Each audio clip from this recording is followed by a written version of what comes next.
What is anaesthesia? Anaesthesia എന്ന് പറഞ്ഞാൽ വേദന ഇല്ലാത്ത ഒരവസ്ഥ. ഇതാണ് അതിൻ്റെ ശരിക്കുള്ള അർത്ഥം. ഈ വേദന ഇല്ലാത്ത അവസ്ഥ അഥവാ അനസ്തീസിയ ഉണ്ടാക്കുന്ന അല്ലെങ്കിൽ അത് ചെയ്യാൻ പ്രേരിപ്പിക്കുന്ന ഒരു ഡോക്ടറാണ് അനസ്തറ്റിസ്റ്റ്. ഇന്നത്തെ കാലത്ത് വളരെയധികം സർജറീസൊക്കെ ചെയ്യുന്നുണ്ട്. ആദ്യമൊക്കെ വളരെ പ്രാകൃതമായി ചെയ്തിരുന്ന അനസ്തീസിയ ചെയ്തിരുന്ന സർജറി 3-4 ആൾക്കാരും പിടിച്ചു വെച്ച് അല്ലെങ്കിൽ അവർക്ക് ആൽക്കഹോൾ ചാരായമൊക്കെ കൊടുത്ത് അല്ലെങ്കിൽ കറുപ്പ് മുതലായ മരുന്നൊക്കെ കൊടുത്ത് ഉറക്കി വളരെയധികം വേദനയുമൊക്കെ സഹിച്ച് ചെയ്തിരുന്ന സർജറികൾ ഇന്ന് വളരെയധികം കാമായി യാതൊരു പേഷ്യൻറ്റിനും യാതൊരു ബുദ്ധിമുട്ടും ഇല്ലാണ്ട് സർജനും ഏറ്റവും നല്ല അനുകൂലമായ ഓപ്പറേറ്റിംഗ് ഫീൽഡോട് കൂടി ചെയ്യാവുന്ന ഒരു അവസ്ഥയാണ് അനസ്തീസിയ. നമ്മൾ അനസ്തീസിയ കൊടുക്കാൻ പോകുന്നതിന് മുമ്പ് എല്ലാ പേഷ്യൻറ്റിനെയും അനസ്തറ്റിസ്റ്റ് ഒന്ന് കാണും. അതിനാണ് പ്രീ അനസ്തറ്റിക് ചെക്കപ്പ് എന്ന് പറയുന്നത്. അത് പേഷ്യൻറ്റിനെയും കാണും, ബന്ധുക്കളെ അത് ഫാമിലി മെമ്പേഴ്സിനെയും ഞങ്ങൾ കാണാറുണ്ട്. അപ്പോൾ സർവ്വസാധാരണമായി നമ്മൾ കേട്ടുകൊണ്ടിരിക്കുന്ന ഒരു കാര്യമാണ്, ഞങ്ങൾക്ക് സർജറി പേടിയില്ല പക്ഷേ അനസ്തീസിയ പേടിയാണ് എന്ന്. ഇതിൻ്റെ കാരണം ഞങ്ങളൊക്കെ ഡിസ്കസ് ചെയ്യുമ്പോൾ മനസ്സിലാക്കുന്നത്, അനസ്തറ്റിസ്റ്റ് എന്നൊരാളെ അവർക്ക് ആർക്കും വലിയ ഐഡിയ ഇല്ല. ആരാണ് അനസ്തറ്റിസ്റ്റ്, എന്താണ് അനസ്തറ്റിസ്റ്റ് ചെയ്യുന്നത്, അല്ലെങ്കിൽ അനസ്തീഷ്യ എന്താണ് എന്ന് ജനറൽ പബ്ലിക്കിന് അറിയില്ല എന്നതുകൊണ്ടാണ് ഈ പേടി വരുന്നത്. അപ്പോൾ അനസ്തീഷ്യ പേടിക്കണോ എന്ന് നമുക്ക് നോക്കാം. ഇന്നത്തെ കാലത്ത് പേടിക്കേണ്ട കാര്യമല്ല. എന്താ വെച്ചാൽ ഡൗൺ ദ ഏജസ് 1960-കളിലാണ് ആദ്യമായിട്ട് അനസ്തീഷ്യ ചെയ്ത് തുടങ്ങിയത്. അപ്പോൾ 1.5 പതിറ്റാണ്ടുകൾക്ക് ഇപ്പുറം അനസ്തീഷ്യ ഒരു ആർട്ട് ആസ് വെൽ ആസ് സയൻസാണ്.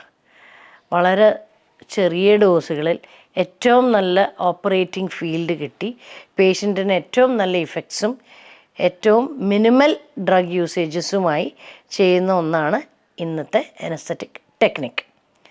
പേടിക്കേണ്ട യാതൊരു കാര്യവുമില്ല. അനസ്തീഷ്യ ഏതൊക്കെ തരമാണ്, അല്ലെങ്കിൽ what are the types of anaesthesia?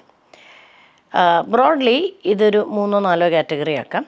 ഒന്ന് ജനറൽ അനസ്തീഷ്യ അഥവാ GA എന്ന് നമ്മൾ കോമൺ ആയിട്ട് പറയണം. രണ്ടാമത്തെ റീജിയണൽ അനസ്തീഷ്യ. റീജിയണൽ അനസ്തീഷ്യ എന്ന് പറഞ്ഞാൽ ഏത് ഭാഗമാണോ സർജറിക്ക് വിധേയമാകുന്നത് ആ ഭാഗത്ത് മാത്രം അനസ്തീഷ്യ കൊടുക്കുക. ഉദാഹരണത്തിന് കൈയിൻ്റെ ഒരു വിരലിന് സർജറി ആണെങ്കിൽ ആ കൈ മാത്രം ധരിപ്പിക്കുക, അതാണ് റീജിയണൽ അനസ്തീഷ്യ. പിന്നെ വരുന്നത് സ്പൈനൽ അനസ്തീഷ്യ അഥവാ സബ് അരക്കനോയിഡ് ബ്ലോക്ക് അഥവാ സ്പൈനൽ അനസ്തീഷ്യ. ഇത് അരക്കനെ കിഴപ്പിട്ട് കംപ്ലീറ്റായിട്ട് പാരലൈസ് ചെയ്യുന്ന ഒരു തരം അനസ്തീഷ്യയാണ്. പിന്നെ നമ്മൾ കൊടുക്കുന്നത് കോമ്പിനേഷൻസാണ്. സ്പൈനലും എപ്പിഡ്യൂറലും അല്ലെങ്കിൽ ജനറൽ അനസ്തീസിയയും എപ്പിഡ്യൂറലും. വയറിൻ്റെ സർജറീസ് അല്ലെങ്കിൽ ചിലപ്പോൾ തൊറാക്സിനുള്ള സർജറീസിനൊക്കെ ഇത് രണ്ടും നമുക്ക് കമ്പൈൻ ചെയ്തിട്ട് കൊടുക്കേണ്ടി വരും. അപ്പോൾ അനസ്തീഷ്യ സർജറി ഫിക്സ് ചെയ്തു, അനസ്തീഷ്യ വേണം, പ്രീ അനസ്തറ്റിക് ചെക്കപ്പൊക്കെ ചെയ്തു. എന്തൊക്കെയാണ് നമ്മൾ അനസ്തീഷ്യയ്ക്ക് വേണ്ടിയുള്ള തയ്യാറെടുപ്പുകൾ പേഷ്യൻറ്റിൻ്റെ ഭാഗത്തുനിന്നും അനസ്തറ്റിസ്റ്റിൻ്റെ ഭാഗത്തുനിന്നും അത് നമുക്കൊന്ന് നോക്കാം. ആദ്യമായി അനസ്തറ്റിസ്റ്റ് പേഷ്യൻറ്റിനെ കാണുന്നു, പേഷ്യൻ്റെ ഹിസ്റ്ററി എടുക്കണം. സ്ഥിരമായിട്ട് മരുന്ന് കഴിക്കുന്ന വല്ല അസുഖങ്ങളുണ്ടോ? ഉദാഹരണം ഡയബറ്റിസ് അഥവാ പ്രമേഹം, ഹൈപ്പർ ടെൻഷൻ അഥവാ രക്താതിസമ്മർദ്ദം, ശ്വാസം മുട്ടൽ, അപസ്മാരം അഥവാ എപ്പിലെപ്സി, ഫിറ്റ്സിൻ്റെ അസുഖം, പിന്നെ മുമ്പ് വല്ല സർജറിയും ഉണ്ടായിട്ടുണ്ടോ, അതിൽ പേഷ്യൻറ്റിന് വല്ല ബുദ്ധിമുട്ടുകളും ഉണ്ടായിട്ടുണ്ടോ. ഒരു ഉദാഹരണം പറഞ്ഞാൽ ചിലപ്പോൾ പേഷ്യൻസ് പറയാറുണ്ട്, കഴിഞ്ഞ പ്രാവശ്യം എനിക്ക് ഇങ്ങനെ ഒരു യൂട്രസ് എടുക്കേണ്ട സർജറി ചെയ്തു, അത് കഴിഞ്ഞ് ഓപ്പറേഷൻ കഴിഞ്ഞ് 24 മണിക്കൂറും എനിക്ക് ഇടയ്ക്കിടയ്ക്ക് ഭയങ്കര ഛർദിയായിരുന്നു, അപ്പോൾ ഇപ്രാവശ്യം അതൊന്ന് ശ്രദ്ധിക്കണം എന്ന് പറയാറുണ്ട്. അപ്പോൾ ആ ഒരു ഹിസ്റ്ററി ഓഫ് ദ സർജറി. പിന്നെ any history of blood transfusion അത് നമ്മൾ നോക്കാറുണ്ട്. Any history of drug reactions, ഏതെങ്കിലും ഡ്രഗ് അലർജീസ്, ഏതെങ്കിലും മരുന്ന് കഴിക്കുമ്പോൾ വല്ല ബുദ്ധിമുട്ടുണ്ടോ? സാധാരണയായി നമ്മൾ പെയിൻ കില്ലേഴ്സ് അഥവാ വേദന സംഹാരികൾ, പാരസെറ്റമോൾ, ഡൈക്ലോഫെനാക്, അങ്ങനത്തെ ചില മരുന്നുകൾ കൊടുക്കാറുണ്ട്. അപ്പോൾ അതിന് വല്ല അലർജിയുമുണ്ടോ?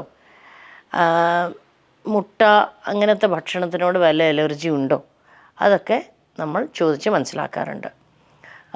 പിന്നെ സ്ഥിരമായിട്ട് കഴിക്കുന്ന മരുന്നുകൾ അവർ കഴിക്കുന്നുണ്ടോ, ഇടയ്ക്കിടയ്ക്ക് അവർ ടെസ്റ്റ് ചെയ്യുന്നുണ്ടോ? ഉദാഹരണം, ഡയബറ്റീസ് ഉള്ളൊരു പേഷ്യൻറ്റ് ഒരു മാസത്തിലൊരിക്കലോ 2 മാസം കൂടുമ്പോഴോ ഷുഗർ ടെസ്റ്റ് ചെയ്യാറുണ്ടോ? Is he or she compliant with treatment? പിന്നെ സ്മോക്കിംഗ് ഉണ്ടോ? ആൽക്കഹോളിസം ഉണ്ടോ? അഥവാ സ്ഥിരമായിട്ട് മദ്യപാനമുണ്ടോ? ഇതൊക്കെയാണ് നമ്മൾ സ്വതവേ ചോദിക്കുന്ന, ഹിസ്റ്ററിയിൽ എടുക്കുന്ന ചോദ്യങ്ങൾ. പിന്നെ ഈ അസുഖം, ഇപ്പോഴത്തെ അസുഖം, ട്രീറ്റ്മെൻറ്റ് എപ്പോഴാണ് ആവശ്യമുള്ളത്, അതിനോട് സംബന്ധിച്ച അസുഖം, എങ്ങനെയാണ് വീണത്, അല്ലെങ്കിൽ എങ്ങനെയാണ് ഈ പരിക്ക് പറ്റിയത്, എന്തിനാണ് ഇപ്പോഴത്തെ സർജറി ചെയ്യുന്നത്, കുറിച്ച് എല്ലാ ഡീറ്റെയിൽസും നമ്മൾ ചോദിച്ച് മനസ്സിലാക്കും. ഇതിന് ശേഷം നമ്മൾ ഇൻസ്ട്രക്ഷൻസ് കൊടുക്കും. ബ്ലഡ് ട്രാൻസ്ഫ്യൂഷൻ വേണമെങ്കിൽ ബ്ലഡ് ട്രാൻസ്ഫ്യൂഷനുള്ള ഇൻസ്ട്രക്ഷൻസ് കൊടുക്കും. ബ്ലഡ് റെഡിയാക്കി വെക്കണമെങ്കിൽ ബ്ലഡ് റെഡിയാക്കി വെക്കാൻ പറയും. സർജറിയുടെ തലേന്ന് രാത്രി അധികം, ഇന്നത്തെ സിനാറിയോ പറയുകയാണ്, അവരോട് ഭക്ഷണം കഴിക്കുന്നത് ഒരു 4 മണിക്കൂർ മുതൽ 6 മണിക്കൂർ വരെ മുമ്പ് മാത്രമേ നമ്മൾ ഭക്ഷണം നിർത്താൻ പറയുള്ളൂ, എന്ന് പറഞ്ഞാൽ ഫാസ്റ്റിംഗ് പറയുള്ളൂ. ഉദാഹരണം, രാവിലെ 8 മണിക്ക് സർജറി ആണെങ്കിൽ പേഷ്യൻറ്റിൻ്റെ സൗകര്യാർത്ഥം ഒരു 12 മണി വരെ സ്വതവേ എന്താണോ കഴിച്ചിരുന്നത് അത് കഴിക്കാൻ പറയും. ഇന്നത്തെ ഈ ചൂട് കാലാവസ്ഥയിൽ രാവിലെ 4 മണിക്കോ 5 മണിക്കോ ഉണർന്നാൽ ഒരു അര ഗ്ലാസ് വെറും വെള്ളം കുടിക്കാൻ പറയാറുണ്ട്. അത് പേഷ്യൻറ്റിൻ്റെ ഒരു കംഫർട്ട് ലെവൽ കൂട്ടാൻ മാത്രമാണ്. സർജറി ഒരു 8 മണിക്കാണെങ്കിൽ ഒരു 7 മണിയൊക്കെ ആകുമ്പോൾ പേഷ്യൻറ്റിന് ഒരു കാനുല, IV കാനുല, നല്ല ഒരു കാനുല നമ്മൾ ഓർഗനൈസ് ചെയ്യും. അതൊന്നെങ്കിലും അനസ്തറ്റിസ്റ്റ് തന്നെ കാനുലേറ്റ് ചെയ്യും, അല്ലെങ്കിൽ എക്സ്പീരിയൻസ്ഡ് ആയിട്ടുള്ള സ്റ്റാഫ് നഴ്സ് പ്രീ ഓപ്പറേറ്റീവ് റൂമിൽ നിന്ന് കാനുല ഇടും. പ്രീ മെഡിക്കേഷൻസ് നമ്മൾ കൊടുക്കാറുണ്ട്. പ്രീ മെഡിക്കേഷൻസ് കൊടുക്കുന്നത് ചില പേഷ്യൻറ്റിന് വരുന്ന ചില ബുദ്ധിമുട്ടുകൾ ഒഴിവാക്കാനാണ്. ഒന്ന്, കുറേ നേരം പേഷ്യൻ്റ് ഒന്നും കഴിക്കാണ്ടിരിക്കുന്നത് കൊണ്ട് വയറ് കാളിച്ചയും അതിൻ്റെ ബുദ്ധിമുട്ടുകളൊക്കെ ഉണ്ടാവാൻ സാധ്യതയുണ്ട് പോസ്റ്റ് ഓപ്പറേറ്റീവ് പീരീഡ്. അതുകൊണ്ട് നിങ്ങൾ പാൻറ്റപ്രസോളോ ഒമിപ്രസോളോ അങ്ങനത്തെ വല്ല മരുന്നുകൾ കൊടുക്കാറുണ്ട്. അനസ്തീഷ്യയുടെ മുന്നോടിയായി കൊടുക്കുന്ന നാർക്കോട്ടിക്സ് കൊടുക്കുമ്പോൾ ചിലപ്പോൾ ചിലർക്ക് വല്ലാണ്ട് വോമിറ്റിംഗ് ഉണ്ടാവും, നോസിയ ഉണ്ടാവും. അത് അവോയ്ഡ് ചെയ്യാൻ വേണ്ടി നമ്മൾ ഒരു ആൻറ്റി എമറ്റിക്, എമിസെറ്റോ അങ്ങനത്തെ എന്തെങ്കിലും ഒരു മരുന്ന് കൊടുക്കാറുണ്ട്. ഈ മരുന്ന് കൊടുത്താൽ പേഷ്യൻ്റ് സ്വതവേ കഴിക്കുന്ന വല്ല മരുന്നുണ്ടെങ്കിൽ അത് കഴിക്കാൻ പറയാറുണ്ട്. ഹൈപ്പർ ടെൻഷനുള്ള മരുന്ന്, അല്ലെങ്കിൽ എപ്പിലെപ്സിക്കുള്ള മരുന്ന്, തൈറോയിഡിനുള്ള മരുന്ന്, ഈ മരുന്നുകളൊക്കെ രാവിലെ സർജറിക്ക് മുമ്പേ ഒരു ലേശം വെള്ളം, സിപ്സ് ഓഫ് വാട്ടർ എന്ന് പറയാം, അത് ഉപയോഗിച്ച് കഴിക്കാൻ പറയാറുണ്ട്. പക്ഷേ പ്രമേഹത്തിനുള്ള മരുന്നോ ഇൻസുലിനോ അന്ന് എടുക്കണ്ട എന്നാണ് പറയുക. എന്താ വെച്ചാൽ പേഷ്യൻ്റ് അന്ന് ഫാസ്റ്റിംഗ് ആണ്, കഴിക്കാറില്ല, അതുകൊണ്ട് ഗ്ലൂക്കോസിൻ്റെ ലെവൽ താഴും. പ്രമേഹത്തിൻ്റെ മരുന്ന് അവോയ്ഡ് ചെയ്യാൻ പറയും. ഇന്നത്തെ കാലത്ത് സിസേറിയൻ ഒരു സർവ്വസാധാരണമായി ചെയ്യുന്ന ഒരു ഓപ്പറേഷനാണ്. അത് മുമ്പത്തെ മാതിരത്തെ പേടിയൊന്നുമില്ല. പെൺകുട്ടികളും വേഗം റെഡിയാണ്. ചിലർ ഇങ്ങോട്ട് പറയാറാണ് ഞങ്ങൾക്ക് സിസേറിയൻ ചെയ്യണം എന്ന് പറയാറാണ്. അപ്പോൾ അതിനെപ്പറ്റി ഇന്ന് പലരും അത് സിസേറിയൻ തന്നെ വേണമെന്ന് പറഞ്ഞു വരുന്നവരാണ്. അതിനെപ്പറ്റി കുറച്ച് കാര്യങ്ങൾ പറയാം. സിസേറിയന് വേണ്ട തയ്യാറെടുപ്പ് ഇതൊക്കെ തന്നെയാണ്. 4 hour ഫാസ്റ്റിംഗ്, പ്രീ മെഡിക്കേഷൻ, അതൊക്കെ ഒരേ മാതിരി തന്നെയാണ്. പിന്നെ നമ്മൾ സിസേറിയന് വരുമ്പം അധികവും സ്പൈനൽ അനസ്തീസിയാണ് കൊടുക്കാറ്. സ്പൈനൽ അനസ്തീസിയാണ് ഏറ്റവും നല്ലത് സിസേറിയന്. കൊടുക്കാൻ എളുപ്പമാണ്, സമയം വളരെ കുറച്ചേ വേണ്ടൂ, വളരെ ചെറിയൊരു ഡോസ് മരുന്നേ ആവശ്യമുള്ളൂ. പേഷ്യൻ്റ് ഉണർന്നിരിക്കും സർജറി ചെയ്യുമ്പം. എന്ന് പറഞ്ഞാൽ പേഷ്യൻറ്റിന് വേദന ഒട്ടും ഉണ്ടാവില്ല. പക്ഷേ കുട്ടിയുടെ ആദ്യത്തെ കരച്ചിൽ കേൾക്കാനും കുട്ടിയെ ഉടനെ കാണാനും താലോലിക്കാനും ഒക്കെ പേഷ്യൻറ്റിന് പറ്റും. അതാണ് ഏറ്റവും സന്തോഷകരമായിട്ടുള്ള ഒരു അവസ്ഥയല്ലേ ഏതൊരു അമ്മയ്ക്കും. പിന്നെ പോസ്റ്റ് ഓപ്പറേറ്റീവ് പീരീഡിൽ ഏറ്റവും വേഗം കുഞ്ഞുവാവെ പാലൂട്ടാനും പേഷ്യൻറ്റിന് സിസേറിയൻ അണ്ടർ സ്പൈനൽ അനസ്തീസിയാണ് നല്ലത്. GA ആണെങ്കിൽ കുറച്ചും കൂടി സമയമെടുക്കും പേഷ്യൻ്റ് ഉണരാനും നോർമൽസിയിലേക്ക് വരാനും. അതുകൊണ്ട് ഏറ്റവും ഫേവേർഡ് ആയിട്ടുള്ള അനസ്തീസിയ സ്പൈനൽ അനസ്തീസിയാണ്. എന്നിരുന്നാലും എല്ലാവർക്കും ഒരു പേടി, സ്പൈനൽ അനസ്തീസിയ തന്നാൽ ഭാവിയിൽ ബാക്ക് ഏക്ക് അഥവാ ഊരവേദനയോ ഇടുപ്പ് വേദനയോ ഉണ്ടാവുമോ എന്നാണ്. ഇതിൽ യാതൊരു ശരിയുമില്ല. ഒരു എന്തെന്ന് വെച്ചാൽ നമ്മളിത് സ്പൈനൽ കോഡിലേക്കോ ഒന്നുമല്ല ഇഞ്ചക്ഷൻ ചെയ്യുന്നത്. നമ്മൾ ചെയ്യുന്ന സ്പൈനൽ കോഡിൻ്റെ പുറത്ത് സ്പൈനൽ കോഡിനെ ആവരണം ചെയ്യുന്ന സ്പൈനൽ ഫ്ലൂയിഡ് ഉണ്ട്, സെറിബ്രൽ സ്പൈനൽ ഫ്ലൂയിഡ്. അതിലേക്കാണ് നമ്മൾ മരുന്ന് കടത്തി വിടുന്നത്. അങ്ങനെയാണ് അനസ്തീസിയ ഉണ്ടാകുന്നത്. അതുകൊണ്ട് ഇന്നത്തെ കാലത്ത് നീഡിൽസ് വളരെ വളരെ ചെറിയ നീഡിൽസാണ്. തലനാരിനേക്കാളും നേർമയായിട്ടുള്ള നീഡിൽസാണ്. അപ്പോൾ വളരെ സേഫായിട്ട് ഒരു ബുദ്ധിമുട്ടും ഇല്ലാതെ ചെയ്യാൻ പറ്റുന്ന ഒന്നാണ് സ്പൈനൽ അനസ്തീസിയ. ഇതിനെ തുടർന്ന് ബാക്ക് ഏക്ക് ഉണ്ടാവുമില്ല. ബാക്ക് ഏക്കൊക്കെ ഉണ്ടാവുന്നത് നമ്മുടെ അശ്രദ്ധ കാരണം വരുന്ന ബാക്ക് ഏക്ക് തന്നെയാണ്, ഇത് കാരണമല്ല. പൊതുവേ നമ്മുടെ സമൂഹത്തിൽ അനസ്തീഷ്യ എന്ന് പറഞ്ഞാൽ ഒരു ഭയങ്കര പേടി സ്വപ്നമാണ്. എന്താ വെച്ചാൽ അത് അധികം ആൾക്കാർക്ക് അറിയാത്തൊരു മേഖലയാണല്ലോ. ആൾക്കാർ പറയുക, അതിപ്പോൾ നമ്മൾ പ്രീ അനസ്തറ്റിക് ചെക്കപ്പിൻ്റെ സമയത്ത് പേഷ്യൻ്റെ ബന്ധുക്കളും പറയുന്നത് നമുക്ക് വളരെയധികം പേടിയുണ്ട്, അനസ്തീഷ്യ ഡോസ് കൂടിപ്പോവോ, അല്ലെങ്കിൽ ഞങ്ങൾ ഓപ്പറേഷൻ കഴിഞ്ഞാൽ അനസ്തീഷ്യയിൽ നിന്ന് റിക്കവറി ഇല്ലേ, ഉണരില്ലേ, വല്ല ബുദ്ധിമുട്ടും ഉണ്ടാവുമോ എന്നൊക്കെയാണ് പറയുക. ഇതൊക്കെ പലതും എനിക്ക് തോന്നുന്നത് ആൾക്കാർ പറഞ്ഞു വരുത്തുന്ന ഒരു കാര്യമാണ്. പിന്നെ സിനിമയിലും ഒക്കെ കാണുന്ന ഒരു കാര്യം, അതുകൊണ്ടുള്ള ഒരു പേടിയാണ്. ഓരോ പേഷ്യൻറ്റിനും ആ പേഷ്യൻറ്റിൻ്റെ പ്രായം, ആ പേഷ്യൻറ്റിന് ജനറൽ കണ്ടീഷൻ, ആ പേഷ്യൻറ്റിന് വല്ല അസുഖം ഉണ്ടോ ഇല്ലയോ, ആ പേഷ്യൻറ്റിൻ്റെ എന്താണ് സർജറി, എത്ര നേരം എടുക്കും, അതൊക്കെ നോക്കി ഇതിനനുസരിച്ചാണ് നമ്മൾ അനസ്തീസിയ കൊടുക്കുന്നത്. എന്ത് തരം അനസ്തീസിയ കൊടുക്കുന്നത് തീരുമാനിക്കുന്നതും എത്ര കൊടുക്കണമെന്നും ഒക്കെ തീരുമാനിക്കുന്നത് ഈ കാര്യങ്ങളൊക്കെ നോക്കിയിട്ടാണ്. അപ്പോൾ ഇന്നത്തെ കാലത്ത് അനസ്തീസിയ വളരെ സേഫാണ്. അതിനനുസരിച്ചിട്ടുള്ള ഡോസേ കൊടുക്കുള്ളൂ. അനസ്തീഷ്യ ഡ്രഗ്സും വളരെയധികം പുതിയ ഡ്രഗുകളുണ്ട്, പുതിയ മരുന്നുകളുണ്ട്. പിന്നെ അതിൻ്റെ ഇഫക്ട്സൊക്കെ കുറച്ച് നേരം മാത്രം ദൈർഘ്യമുള്ള മരുന്നുകളാണ് അധികം ഇന്നത്തെ അനസ്തറ്റിക് ഏജൻറ്റ്സ്. അതുകൊണ്ട് യാതൊരു പേടിയും കൂടാതെ പേഷ്യൻറ്റിന് അനസ്തീഷ്യയ്ക്ക് വിധേയമാകാം. ഒരു സിനാറിയോ പറയാം. ഇന്ന് ഒരു സർവ്വസാധാരണമായിട്ട് കാണുന്ന ഒരു സിനാറിയോ ആണ്. ഒരു 80 വയസ്സ്, 85 വയസ്സ്, 90 വയസ്സായിട്ടുള്ളൊരു വല്യച്ഛൻ അല്ലെങ്കിൽ വല്യമ്മ ഒന്ന് വീണു. ചിലപ്പോൾ നിസ്സാരമായിട്ടുള്ളൊരു പരിക്കായിരിക്കാം, ഒന്ന് ഇരുന്ന് പോയതായിരിക്കാം, അല്ലെങ്കിൽ ഒന്ന് വെറുതെ തട്ടിയതായിരിക്കാം. അങ്ങനത്തെ ഒരു ഇതിൽ ഹിപ്പ് ഫ്രാക്ചേഴ്സ് വളരെയധികം കോമൺ ആണ്. ഇങ്ങനത്തെ ഒരു കണ്ടീഷനിൽ ഇന്ന് കുറേയും കൂടി ആൾക്കാർ വരാറുണ്ട് സർജറി ചെയ്യാൻ. എന്നാലും വളരെയധികം പ്രായാധിക്യമുണ്ട്. അതുകൊണ്ട് ഞങ്ങൾ സർജറി റിസ്ക് ആയതുകൊണ്ട് ഞങ്ങൾ പേഷ്യൻറ്റിനെ ഹോസ്പിറ്റലിൽ കൊണ്ടുപോകുന്നില്ല എന്ന് തീരുമാനിക്കുന്ന 1% ആൾക്കാരും ഉണ്ട്.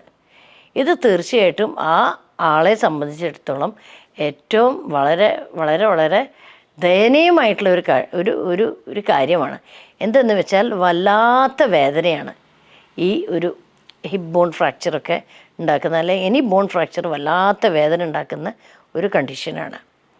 പിന്നെ ഈ പേഷ്യൻറ്റിന് അനങ്ങാൻ പറ്റില്ല. എന്താ വെച്ചാൽ നടക്കാനും ഒന്നും പറ്റില്ല, ബെഡ് ബൗണ്ടാവും. അത് കാരണം കിടക്കപ്പുണ്ണ് അഥവാ ബെഡ് സോർ വരാനും വളരെ എളുപ്പമാണ്. നമ്മൾ വിചാരിക്കില്ല എത്ര വേഗമാണ് ബെഡ് സോർ വരികയെന്ന്. 1, 2, 3 ദിവസം ഒരേ പോസ്ചറിൽ കിടന്നാൽ തന്നെ ബെഡ് സോർ അഥവാ കിടക്കപ്പുണ്ണ് വരാൻ സാധ്യതയുണ്ട്. അത് വന്നാൽ അത് ഉണങ്ങാനും ഒക്കെ വളരെയധികം ബുദ്ധിമുട്ടാണ്. അതുകൊണ്ട് തീർച്ചയായിട്ടും ഏത് പ്രായക്കാർക്കും സർജറി ഇന്ന് റിസ്ക് ഉണ്ട്, എന്നാലും ചെയ്യണം എന്ന് തന്നെയാണ് പറയുക. അനസ്തീഷ്യ റിസ്ക് ഉണ്ട്, തീർച്ചയായിട്ടും റിസ്ക് ഉണ്ട്. എന്താ വെച്ചാൽ പ്രായാധിക്യം റിസ്ക്കാണ്. അതുകൊണ്ട് അവരുടെ എല്ലാ സിസ്റ്റംസും ചെറുപ്പമായിട്ടുള്ളൊരു പേഷ്യൻറ്റിനെ വെച്ച് നോക്കുമ്പം തീർച്ചയായിട്ടും എല്ലാ സിസ്റ്റംസും ഒരു സിസ്റ്റംസിൻ്റെ പ്രവർത്തനവും മന്ദീഭവിച്ച ഒരു അവസ്ഥയായിരിക്കും. അവർക്ക് വേറെ പല അസുഖങ്ങളും ഉണ്ടാവും. ശ്വാസമുട്ടലുണ്ടാവും, പ്രഷർ ഉണ്ടാവും, ഡയബറ്റീസ് ഉണ്ടാവും, അല്ലെങ്കിൽ ഹാർട്ട് ഡിസീസ് ഉണ്ടാവാം, മുമ്പ് വേറെ എന്തെങ്കിലും സർജറി ചെയ്തിട്ടുണ്ടാവാം, ബൈപ്പാസ് സർജറി മുതലായ അങ്ങനത്തെ സർജറീസും ചെയ്തിട്ടുണ്ടാവും. അപ്പോൾ അങ്ങനെ പല പല പല അസുഖങ്ങളുണ്ടാവും. ഡയാലിസിസ് ചെയ്യുന്നവരുണ്ടാവും. അങ്ങനെ പല പല അസുഖങ്ങൾക്കും മരുന്ന് കഴിക്കുന്ന രോഗികളായിരിക്കും ഇവ. അപ്പോൾ എന്ത് തരം അനസ്തീസിയാണ് ഇങ്ങനത്തെ ഒരു ഹിപ്പ് ഫ്രാക്ചറിന് കൊടുക്കുക എന്നാണ് ചോദ്യം. ഈ ഹിപ്പ് ഫ്രാക്ചറിന് നമ്മൾ ഇന്ന് കൊടുക്കുന്നത് റീജിയണൽ അനസ്തീസിയ മാത്രമാണ്.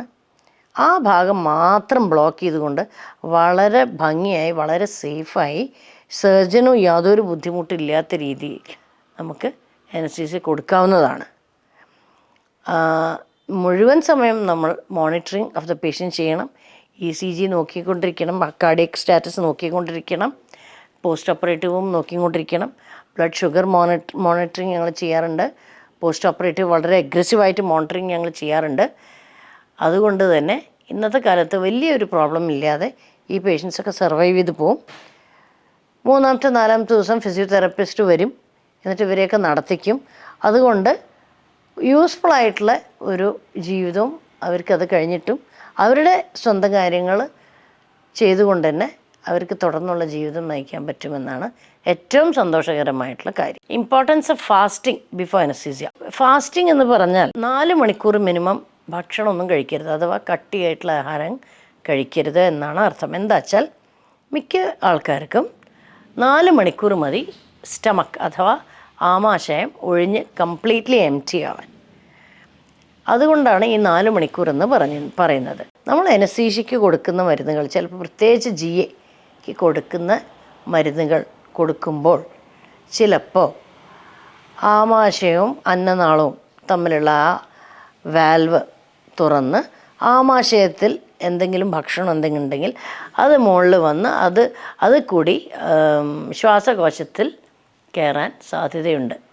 അതുകൊണ്ടാണ് നമ്മൾ ഇത്രയധികം അതിനെപ്പറ്റി പേടിക്കുന്നത്. അതുകൊണ്ടാണ് നമ്മൾ ഫാസ്റ്റ് ചെയ്യണം എന്ന് പറയുന്നത്. അല്ലാതെ ചിലരിപ്പോൾ വരുന്നുണ്ട്, ഇപ്പോൾ വന്നു, അവർക്ക് അപ്പം തന്നെ സർജറി ചെയ്യണം, പോകണം, 4 മണിക്കൂർ ഫാസ്റ്റിംഗ് എന്ന് പറഞ്ഞാൽ അവർ ഹാപ്പിയല്ല, ഒട്ടും ഹാപ്പിയല്ല. അതെന്താ, നമ്മൾ എന്തിനാണ് ഫാസ്റ്റ് ചെയ്യുന്നത്? നമ്മളൊന്നും കഴിച്ചിട്ടില്ല, ആ ഭാഗത്ത് മാത്രമല്ലേ ഇത് ചെയ്യുന്നുള്ളൂ, അതുകൊണ്ട് നമുക്ക് GA വേണ്ടല്ലോ എന്നൊക്കെയാണ് അവർ പറയുക. പക്ഷേ നമ്മൾ റീജിയണൽ അനസ്തീസിയ അഥവാ ഒരു പ്രത്യേക ഭാഗം അനസ്തീസിയ ധരിപ്പിച്ചുകൊണ്ടുള്ള അനസ്തീസിയ കൊടുക്കുമ്പോഴും ജനറൽ അനസ്തീസിയയുടെ എല്ലാ ഒരുക്കങ്ങളോടുകൂടി പേഷ്യൻറ്റിന് വല്ല കാരണവശാലും വല്ല ബുദ്ധിമുട്ടും അനുഭവിച്ചാൽ അപ്പം തന്നെ അത് ജനറൽ അനസ്തീസിയാക്കി മാറ്റാനുള്ള എല്ലാ ഒരുക്കങ്ങളും റെഡിയാക്കി വെച്ചിട്ടാണ് നമ്മൾ സ്പൈനിലോ ഏതെങ്കിലും ബ്ലോക്കോ ഒക്കെ കൊടുക്കുന്നത്. അതുകൊണ്ടാണ് ഈ 4 മണിക്കൂർ ഫാസ്റ്റിംഗ് നമ്മൾ ചെയ്യണമെന്ന് പറയുന്നത്. അനസ്തീഷ്യ എന്ന് പറഞ്ഞ് പേടിച്ച് ആരും സർജറിക്ക് വിധേയമാകാതിരിക്കരുത്. അനസ്തീസിയ എന്ന് പറഞ്ഞാൽ ഞാൻ നേരത്തെ പറഞ്ഞതുമാതിരി വിത്തൗട്ട് പെയിൻ, ഒട്ടും വേദനയില്ലാതെ ഏറ്റവും സുഖകരമായി പേഷ്യൻറ്റിനും സർജനും ഏറ്റവും നല്ല ഓപ്പറേറ്റിംഗ് കണ്ടീഷൻ, ഏറ്റവും നല്ല ഓപ്പറേറ്റിംഗ് ഫീൽഡ് ഒരുക്കി കൊടുക്കുക എന്ന് തന്നെയാണ് അനസ്തറ്റിസ്റ്റിൻ്റെ ജോലി. അത് തന്നെയാണ് നമ്മൾ ചെയ്യുന്നത്. ഇന്നത്തെ കാലത്ത് അനസ്തീഷ്യ പേടിച്ചിട്ട് ആരും സർജറിക്ക് വരാതെ ഇരിക്കരുത്. Thank you. നന്ദി, നമസ്കാരം.